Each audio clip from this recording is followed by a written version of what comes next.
Bob, did you have something to add? I just had maybe one last question for you, Rabbi. I'm sure our viewers have noticed that you wear your tefillin all day, not just for morning prayers, which is I think more customary. And I think in the Torah it says to wear it. It doesn't say wear it during the morning. So it's I suppose it's a decision that you made to wear it longer.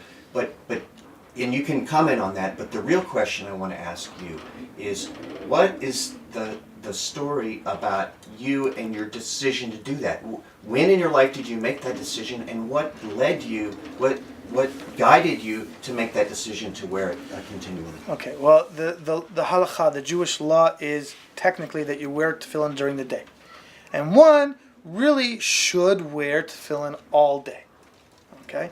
However, wearing tefillin is not simply an accoutrement. It's not simply a designer dress. It's not even like a talit, the prayer shawl. It requires a certain amount of awareness of the tefillin. You're not allowed to. You're supposed to be aware that it's upon you all the time, and you're also not supposed to have untoward thoughts while you're in it. And you're not supposed to be in unclean places. In other words, I take it off when I go to the bathroom. You're also not supposed to fall asleep in them. I mean, they require a certain amount of care and responsibility.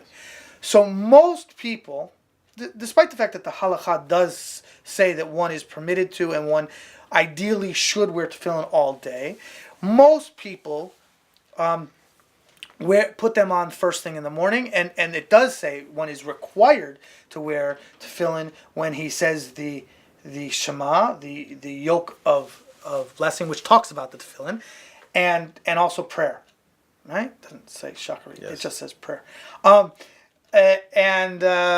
So one should wear tefillin at those times. Other one is bearing false witness upon himself because he's saying you have to wear tefillin, yes, and he's not wearing tefillin. My decision to wear tefillin was gradual, and it was involved in a conversation with my rabbi, and had to do with the fact that when I sat and learned, my focus on learning was better when I was with tefillin, and it also helped me focus on learning because I'm aware that I'm wearing tefillin, so I'm going to be less likely to do something where I shouldn't be, have an idle conversation in the Beit Midrash, in the yeshiva, when I'm wearing tefillin, because, I'm wearing tefillin, I really shouldn't do this, so I'm going to push myself a little bit more. So it was a given. This was when you were quite young? After I was married, but when I was learning in Kollel, in the Advanced Study Academy for married students, right? Okay. And also as a rabbi. So while when I was learning in the yeshiva, I would put tefillin on.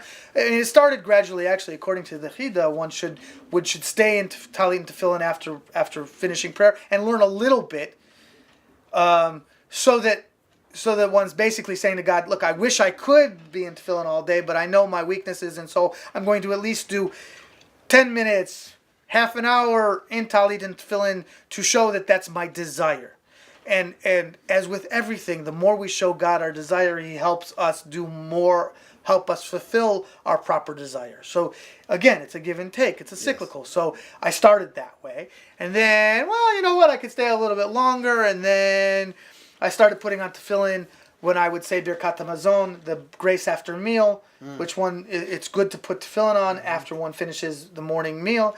And then I would say, I can learn a little bit more afterwards, and it was a gradual thing until now, more or less, depending on the state of my stomach and the state of other issues, like when I'm cleaning the Beit Midrash, I tend not to wear it because it's not respectful for the tefillin with all the dust and dirt. I tend to wear it all day. How many people like yourself do wear it all day, do you think?